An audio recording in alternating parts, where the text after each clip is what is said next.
حکوومەت گوێی لە کێشە و مەشاکیل و ناڕەحەتەکانی خەڵک نەماوە. ئەم وڵاتیان نەخۆشی بردووە بۆ نەخۆشخانەی فراکەوتنی هەڵەبجە، بەڵام بۆی مانگرتن و بایکۆتی دەوام لایەن پزیشکانەوە بێ چارەسەر و بەدەستی خاڵی گەڕاوەتەوە. ئەو دەڵێت لەر سێکتەرێک بایکۆت بکرێت هاوڵاتی زەرمەندە، بەتایبەت تەندروستی کە پەیوەستە بە ژیانی خەڵکەوە. مەشغوڵی کێشەی خۆیانن، مەشغوڵی کێشەی بنەماڵەکانیانن، زۆر بەداخەوە بە تایبەتی بەشەکانی تەواری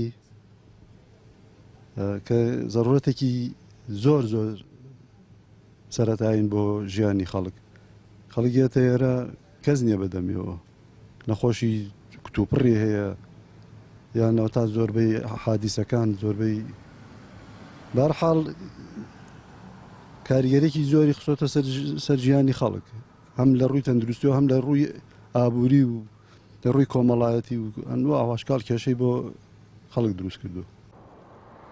نەخۆشخانەی فراکەوتنی هەڵەبجێ و ماوەی هەفتەیەکە پزیشکانی ئەم نەخۆشخانەیە بایکۆتی دەوامیان کردووە و نەخۆش نابینن، خۆیان قسە ناکەن.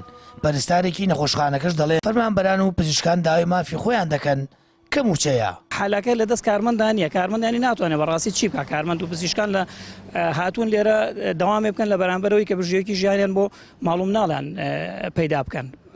تاوانی ئەوان نییە، تاوانی سەرەکی وەکو وتمان حکوومەتی هەرێمە کە زۆر بێباکە لە ئاست خەمساردە لە ئاست هاوڵاتیەکانی خۆی و ناتوانێت هەنگاوێکی کردەی زۆر دروست بنێ بۆ ئەوەی کە بتوانێت ئەم کێشەیە لە بنەڕەتەوە چارەسەر بکات. جگە لە موچە وەک مافێکی سەرەتایی پزیشکانی نیشتەجێی خولا و پزیشکانی نیشتەجێی پێشکەوتوو داوای پلە بەرزکردنەوەش دەکەن کە چەند ساڵێکە ڕاگیراوە.